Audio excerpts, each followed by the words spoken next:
ఒక కన్ను, రెండు కళ్ళు మరియు మూడు కళ్ళు. దూరంగా ఒక దేశంలో ఒక వృద్ధురాలు తన ముగ్గురు కూతుళ్లతో కలిసి ఉండేది. పెద్ద కూతురు ఒంటి కన్ను, మధ్య కూతురికి మూడు కళ్ళు, చిన్న కూతురికి రెండు కళ్ళు ఉండేవి. వారి తల్లి వృద్ధురాలు పెద్ద కూతుర్నిద్దరినీ ఎక్కువగా ప్రేమించేది. వాళ్ళు ఏం కోరుకున్నా అన్నీ ఇచ్చేది. చాలా చాలా ధన్యవాదాలమ్మా. అందరికంటే చిన్న కూతురు పనికిరానిదని, అసమర్థురాలని చెప్పినప్పటికీ ఎల్లప్పుడూ ఆమెకే ఇంటి పనులు ఇవ్వబడేవి. వారు ఆమెను డిన్నర్ టేబుల్ కూడా ఆహ్వానించేవారు కాదు. అమ్మా, రెండు కళ్ళు మనతో ఈ టేబుల్ వద్ద తినడానికి అర్హత లేదు కదా, ఎందుకంటే ఆమె ఏదీ సరిగ్గా చేయదు. కానీ నేను కాబట్టి తల్లి తన రెండు కళ్ళ కూతుర్ని టేబుల్ వద్ద వారితో కలిసి తిననిచ్చేది కాదు. అందరూ టేబుల్ నుండి తినేసి బయటికి వెళ్ళిన తర్వాత ఆమెకు మిగిలిన ఆహారాన్ని ఇచ్చేది. అయినప్పటికీ ఆమె తన హృదయాన్ని దయతో ఉంచుకొని సహాయకారిగా ఉండేది. ఒకరోజు ఆమె ఒంటి కన్ను, మూడు కళ్ళ అక్కలు రెండు కళ్ళతో ఆ అమ్మాయి దగ్గరకు వచ్చారు. వారు ఆమెను అవమానించారు. వారి మురికి బట్టల్ని ఆమెపై విసిరేశారు. నువ్వు ఈ బట్టల్ని బాగా ఉతకలేదు, వాటిని మళ్ళీ కడగాలి.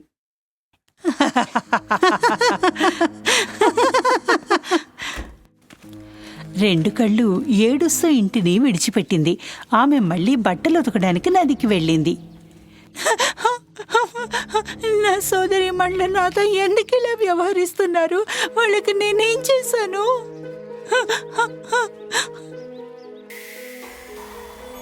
రెండు కళ్ళ అమ్మాయి ఏడుస్తున్నప్పుడు ఒక ఫెయిరీ ఆమె ముందు కనిపించింది.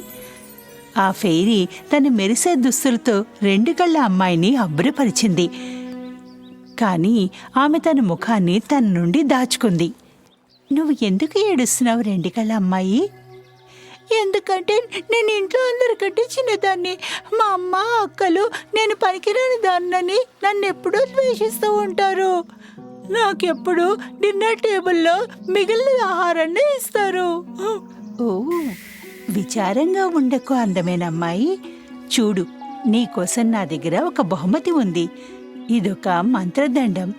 కోరిక తీర్చుకుని మంత్రదండాన్ని 3 సార్లు ఊపితే అది నెరవేరుతుంది. రెండు కళ్ళ అమ్మాయి ఒక కోరిక కోరినప్పుడు ఒక డిన్నర్ టేబుల్ కనిపించింది. టేబుల్ నిండా రుచికరమైన ఆహారాలు. ఈ వంటకాలను చూడండి, అన్ని వేడిగా తాజాగా ఉన్నాయి. రెండు కళ్ళ అమ్మాయి చాలా రోజుల నుండి ఆకలితో ఉంది కాబట్టి ఆమె టేబుల్పై ఉన్న ఆహారం మొత్తం తినడం ప్రారంభించింది.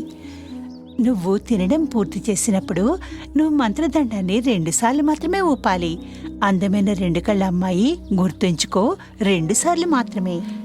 ఫెయిరీ తన ముఖం చూపకుండానే అదృశ్యమైపోయింది.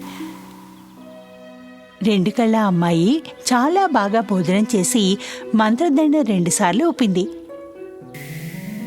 ఆ టేబుల్ కాస్త మాయమైంది. ఓహ్, నేను చివరకు చక్కగా తిన్నాను, చాలా సంతోషంగా ఉన్నాను. కానీ మంత్రదండం నా సోదరీమణులు మా అమ్మ నుండి దాచాలి, లేదంటే వాళ్ళు నాశనం చేస్తారు.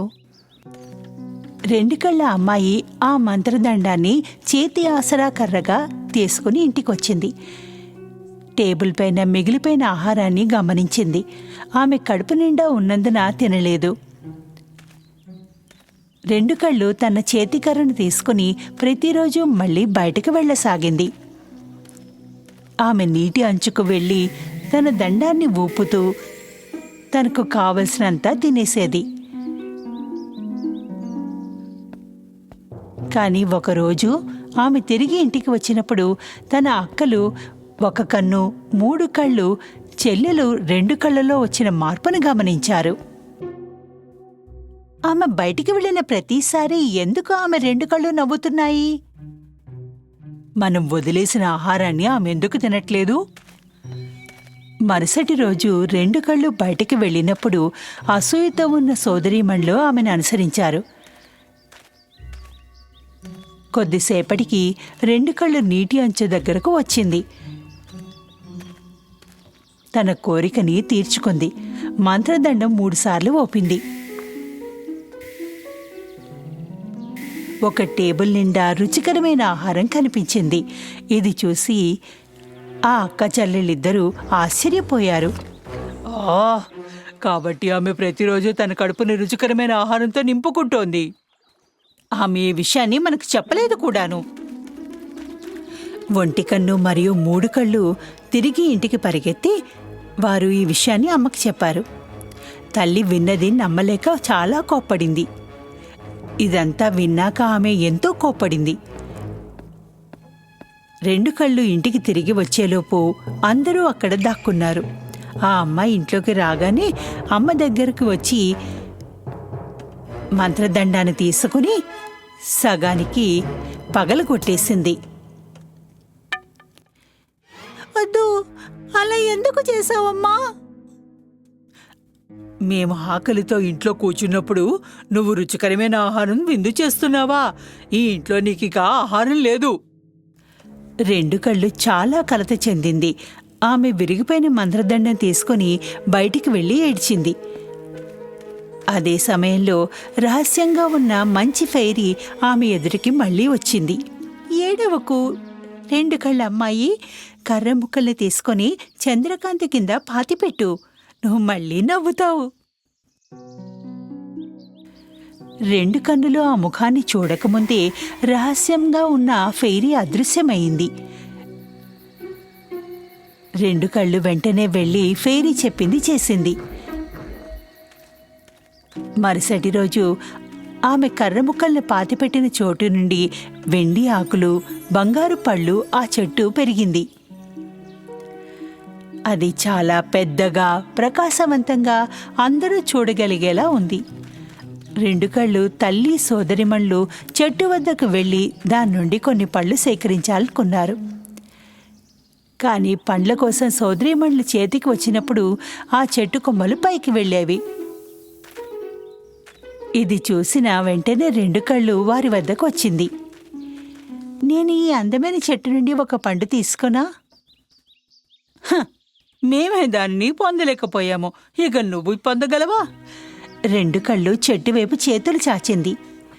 మెరిసే చెట్టు, నాకు కొన్ని పళ్ళు, కొంత ఆనందం ఇవ్వు.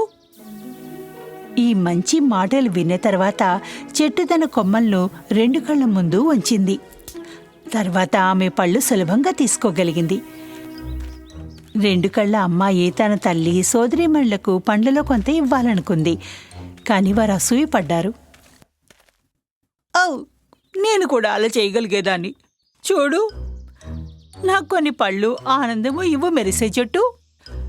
నాకు కొన్ని పళ్ళు, కొంత ఆనందం ఇవ్వండి మెరిసే చెట్టు. కానీ ఒంటికన్ను, మూడు కళ్ళు చెప్పిన దానికి చెట్టు స్పందించలేదు. చెట్టు ఎలాంటి స్పందన ఇవ్వలేదు. ఈ చెట్టు రెండు కళ్ళు ఆదేశాలు మాత్రమే ఎలా పాటిస్తుంది? అదే సమయంలో ఒక అందమైన గుర్రం తన గుర్రంపై పరిగెత్తుకుంటూ వచ్చాడు. ఇక్కడి నుండి బయటికి వెళ్ళిపో. రెండు కళ్ళు పాదాలు వెనక దాచుకో. నీ స్వార్థంతో మమ్మల్ని ఇబ్బంది పెట్టకు. పాపం రెండు కళ్ళ అమ్మాయి కట్టుబడి ఆమె చేతుల్లో పళ్ళని దాచుకుని పొదల వెనకాల దాక్కుంది. వెండి ఆకులు, బంగారు ఫలాలు ఉన్న చెట్టు దగ్గరికి ఆ గుర్రం వచ్చినప్పుడు అతను ఆశ్చర్యంగా చూశాడు. వావ్! ఈ అద్భుతమైన చెట్టు యజమాని నాకు వెండి కొమ్మ ఇస్తే నేను తనని ప్రపంచంలోనే సంతోషకరమైన వ్యక్తిగా చేస్తాను. ఈ చెట్టుకు మేమే యజమానులం రాజా. నేను మీకు వెండి సాకనివ్వగలను. ఒంటి కన్ను మరియు మూడు కళ్ళున్న అమ్మాయిలు చెట్టు నుండి కొమ్మను తీయడానికి దూకాయి, ఇంకా దూకాయి. కానీ ఫలితం మాత్రం ఏమీ లేదు. నువ్వే చెప్పావు కదా ఈ చెట్టు మీదే అని. అలాంటప్పుడు ఒక్క పండు కూడా కొయ్యలేకపోతున్నావు. రెండు కళ్ళ అమ్మాయి బయటకు వచ్చి తన బండ్లను గుర్రంతో పంచుకోవాలని అనుకుంది. కానీ ఆమె తన తల్లి సోదరిమణులకు భయపడింది కాబట్టి అక్కడే ఆగిపోయింది. ఏడవడం మొదలెట్టింది. దాంతో మర్మంగా ఉండే అద్భుత ఫేరీ మళ్ళీ వచ్చింది. అందమైన 2 కళ్ళ అమ్మాయి, చెట్టు యొక్క ఆకులు తీసుకుని నీ హృదయంలో ఉంచుకో. అప్పుడు భయం లేకుండా యువరాజు ఎదుటికి వెళ్ళగలవు. 2 కళ్ళ అమ్మాయి ఫేరీ చెప్పినట్లే చేసింది. ఆమె అరిగిపోయిన దుస్తులు ప్రకాశవంతమైన మెరిసే దుస్తులుగా మారాయి. ఆమె వెంటనే తను దాక్కున్న పొదలోంచి బయటికి వచ్చింది. తన చేతిలో పండ్లతో రాజు ఎదుటికి వెళ్ళింది. 2 కళ్ళ అమ్మాయి అందానికి ఆకర్షితుడయ్యాడు రాజు. అతను ఆమె నుండి కళ్ళని తిప్పుకోలేకపోయాడు. నేను మీకు ఈ బంగారు పండ్లతో కూడిన వెండి కొమ్మను అందివ్వగలను రాజా. నేను నీకు ప్రపంచంలోని సంతోషాలన్నీ ఇవ్వాలనుకుంటున్నాను, అందమైన కళ్ళు కలిగిన అమ్మాయి. నువ్వు నన్ను పెళ్లి చేసుకుంటావా? 2 కళ్ళు వెంటనే యువరాజు యొక్క వివాహ ప్రతిపాదన అంగీకరించింది. వారిద్దరూ ఒకరినొకరు ఆలింగనం చేసుకున్నారు. ఇది చూసి అసూయపడ్డ అక్కా చెల్లెళ్ళు తల్లి 2 కళ్ళకు క్షమాపణ చెప్పారు. మీరు మాకంటే చిన్నవారు కాబట్టి మిమ్మల్ని అసమర్థులు అనుకున్నాం. మేము మీతో చాలా చెడుగా ప్రవర్తించాము. మమ్మల్ని క్షమించు. 2 కళ్ళ అమ్మాయి తన సోదరీమణులను తల్లిని క్షమించింది. వెండి చెట్టు ఇప్పుడు నీదే. దాని నుండి మీకు కావలసిన పళ్ళు పొందవచ్చు. 2 కళ్ళ అమ్మాయి ఈ అందమైన మాటలు విన్న తర్వాత అమర్మంగా ఉన్న ఫెయిరీ వెండి చెట్టు ఆకులను పైన కనిపించింది. మొదటిసారి తన ముఖాన్ని చూపించింది. ఫెయిరీకి 3 కళ్ళు ఉన్నాయని 2 కళ్ళు చాలా ఆశ్చర్యపోయారు. ప్రజలు ఎంత భిన్నంగా కనిపించినా మంచి చేయడానికి మంచి హృదయం మాత్రమే అవసరమని గ్రహించారు. అప్పుడు 2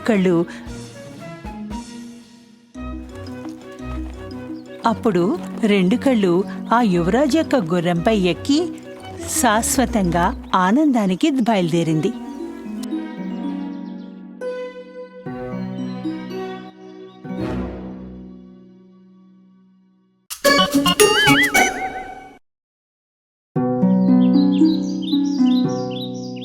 ఒకానొకప్పటి విషయం ఇది. ఒక పేద విధవ మహిళ తన కొడుకుతో కలిసి ఉండేది. ఆమె కొడుకు జాక్ ఏ పని చేసేవాడు కాదు, ఎందుకంటే అతను చాలా బద్ధకస్తుడు. అందువల్ల ఆమె వద్ద డబ్బు ఉండేది కాదు. అమ్మా, తినడానికి ఏమైనా ఉందా? నాకు ఆకలేస్తుంది. రోజులు గడుస్తున్నాయి. వాళ్ళు ఇంకా పేదవారయ్యారు. ఆ రోజు రానే వచ్చింది. తమ మిల్క్ వైట్ ఆవుని అమ్మేయాల్సి వచ్చింది. ఎందుకంటే దానిని కూడా వారు మేపలేకపోయేవారు. జాక్ తల్లి అతనితో చెప్పింది, ఆవుని బజారుకి తీసుకెళ్లి మంచి ధరకు అమ్మేయమంది. బహుశా తినడానికి ఏదైనా కొనుక్కోవచ్చని. బజారుకు వెళ్లేటప్పుడు జాక్ ఒక విచిత్రంగా కనిపించే ముసలాయన కలిశాడు. ఆ ముసలాయన ఆవుని చూసి జాక్తో అన్నాడు, హలో, ఇలా చూడబ్బాయ్, నువ్వు నీ ఆవును నాకిస్తే కనుక నేను నీకు దానికి బదులుగా బోలెడన్ని వస్తువులనిస్తాను. జాక్ ఇది విని ఎంతో సంతోషించాడు. ముసలాయన 5 బీన్స్ ని తన జేబులోంచి తీసి ఇచ్చాడు. బీన్స్? అవును, ఇవి మ్యాజిక్ బీన్స్. జాక్కి ముందు ఈ విషయంపై నమ్మకం కుదరలేదు. ఇలా విను బాబు, నువ్వు ఒక మంచి పిల్లాడిలా ఉన్నావు. ఈ మ్యాజిక్ బీన్స్ తీసుకో. నువ్వు సంకోచించకు, నాపై నమ్మకం ఉంచుకో. జాక్ ఆ ముసలి వ్యక్తిని నమ్మాడు. ఇక ఆ బీన్స్ కు బదులుగా ఆవు మిల్క్ వైట్ ని అతనికి ఇచ్చేశాడు. తన పనితో సంతోషించి జాక్ ఇంటి వైపుకి వెళ్ళాడు. అమ్మా, ఇలా చూడు నేనేం తెచ్చానో.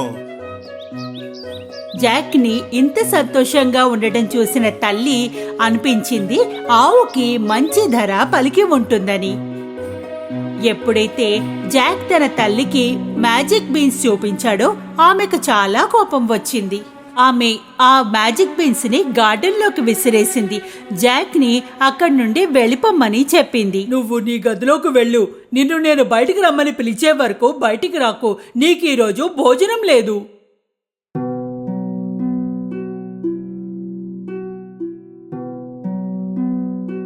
ఉదయం జాక్ తన కిటికీలోంచి బయటికి చూసి ఆశ్చర్యపోయాడు. అతని గది కిటికీ వద్ద అతను చూశాడు, మొక్కలు ఎంతో వేగంగా పెరుగుతున్నాయి.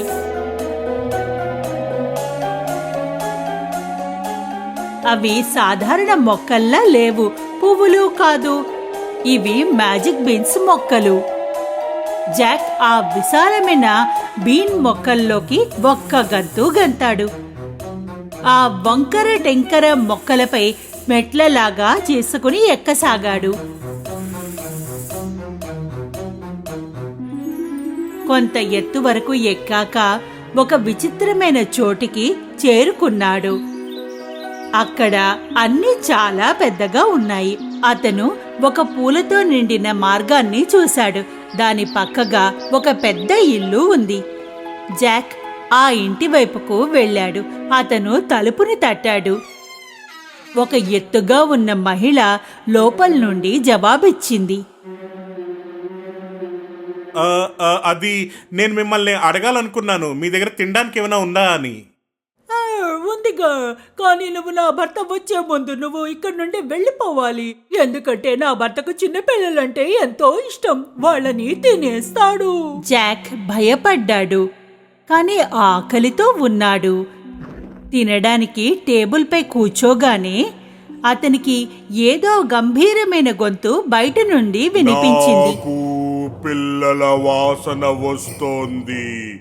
పచ్చిదా పండిందా నాకు ఏదైనా పర్వాలేదు, నేను వాణ్ణి తప్పక వెతుకుతాను.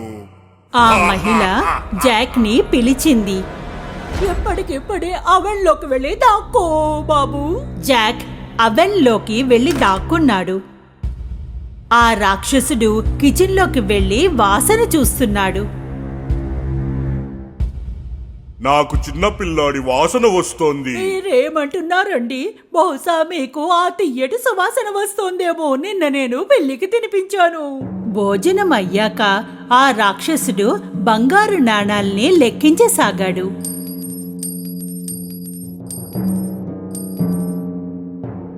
కొంతసేపటి తర్వాత అలా లెక్కించి అలిసిపోయాడు, నిద్రపోయాడు.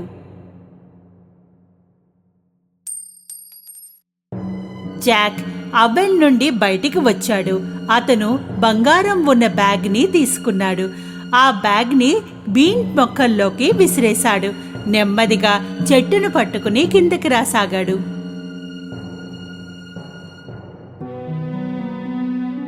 అతను బంగారంతో నిండిన బ్యాగ్ను తీసుకుని ఇంటి లోపలికి పరిగెత్తాడు.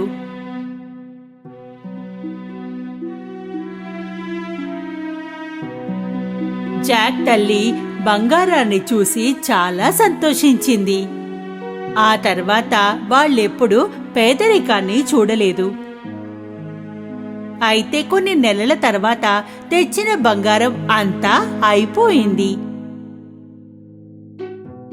ఇంకో దారి లేనప్పుడు జాక్ మళ్లీ బీన్ మొక్కల్ని ఎక్కసాగాడు. ఆ రాక్షసుని ఇంటికి చేరుకున్నాడు. ఇంతకు ముందు నువ్వు వచ్చినప్పుడు బంగారం బ్యాగ్ ఒకటి దొంగిలించబడింది. అయినా కూడా ఆమె జాక్ని లోనికి రానిచ్చింది. కొద్దిసేపటికి రాక్షసుడు వచ్చాడు. నాకు పిల్లల వాసన వస్తోంది. పచ్చిదా పండిందా నాకు ఏదైనా పర్వాలేదు, నేను వాణ్ణి తప్పక వెతుకుతాను. రాక్షసుని గొంతు వింటూనే జాక్ అవెన్లోకి వెళ్లి దాక్కున్నాడు. భోజనం అయ్యాక రాక్షసుడు తన భార్యని కోడిని తెమ్మని అన్నాడు.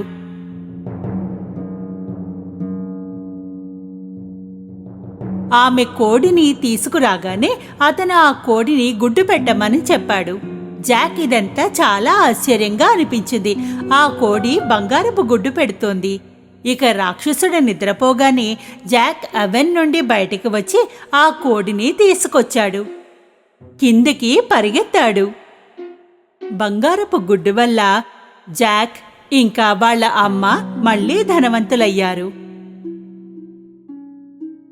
కానీ కొంతకాలం తర్వాత జాక్ మళ్ళీ తన అదృష్టాన్ని పరీక్షించుకోవడానికి ఆ బీన్ మొక్కలపైకి మళ్ళీ ఎక్కాడు.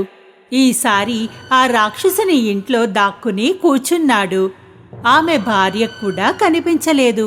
ఒక పెద్ద కాపర్ పాట్లోకి వెళ్లి దాక్కున్నాడు. కొంతసేపటి తర్వాత రాక్షసుడొచ్చాడు. నాకు పిల్లల వాసన వస్తోంది.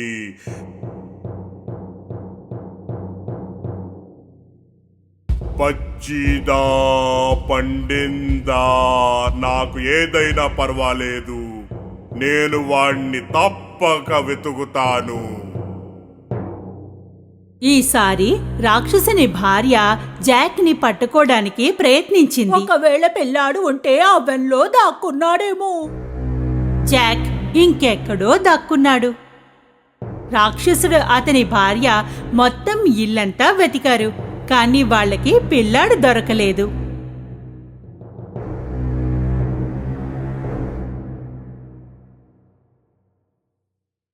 భోజనం చేశాక రాక్షసుడు బంగారపు వీణని టేబుల్పై పెట్టి దాన్ని మోగమన్నాడు. వీణ మోగుతూనే ఉంది. రాక్షసుడు నిద్రపోయాడు. ఈసారి జాక్ ఈ వీణని ఎలాగైనా తీసుకుని వెళ్లాలనిపించింది. అతను రాక్షసుని మోకాలిపైకి ఎక్కి టేబుల్ మెద్దకు చేరుకున్నాడు. అయితే అప్పుడే ఊహించకూడనిది ఒకటి జరిగింది. వీణ అరిచింది. జాక్ వీణని తన నడుంకి బిగించి టేబుల్ నుండి ఒక్క గంతుకెంతాడు. రాక్షసుడు లేచాడు. జాక్ వెనకాలే పరిగెత్తాడు. జాక్ బీన్ మొక్కల నుండి వేగంగా కిందకి దిగసాగాడు. రాక్షసుడు కూడా వెనకాలే వస్తున్నాడు. అతని ఇంటికి చేరుకోగానే జాక్ తన తల్లిని పిలిచాడు. అమ్మా, త్వరగా రా, గొడ్డల్ని కూడా తీసుకురా.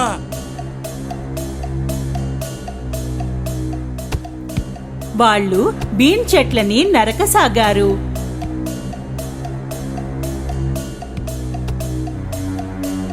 చివరికి వాళ్ళు బీన్ చెట్లని నరికేశారు. రాక్షసుడు నేలపై వచ్చి పడ్డాడు. వాళ్ళిద్దరూ రాక్షసుడి నుండి కాపాడబడ్డారు. ఓరి భగవంతుడా, మనం సురక్షితంగా ఉన్నాం. వాళ్ళు సురక్షితంగా ఉన్నారు. కాని జాక్కి తన పనికి పశ్చాత్తాపం కలిగింది. అతను తన పేరాస వల్ల ప్రాణాన్ని కోల్పోయేవాడు. అతను తన తల్లికి మాటిచ్చాడు, ఎప్పుడూ దొంగతనం చేయనని. ఆ మర్నాటి నుండి కష్టపడి పనిచేశాడు. ఆనాటి నుంచి జాక్ అతని తల్లికి పేదరికం ఎప్పుడూ ఎదురు కాలేదు. వాళ్ళ వద్ద బంగారం గుడ్డు పెట్టే కోడి ఉందిగా సాయపడడానికి. కానీ జాక్ కూడా పని చేయడం మొదలుపెట్టాడు.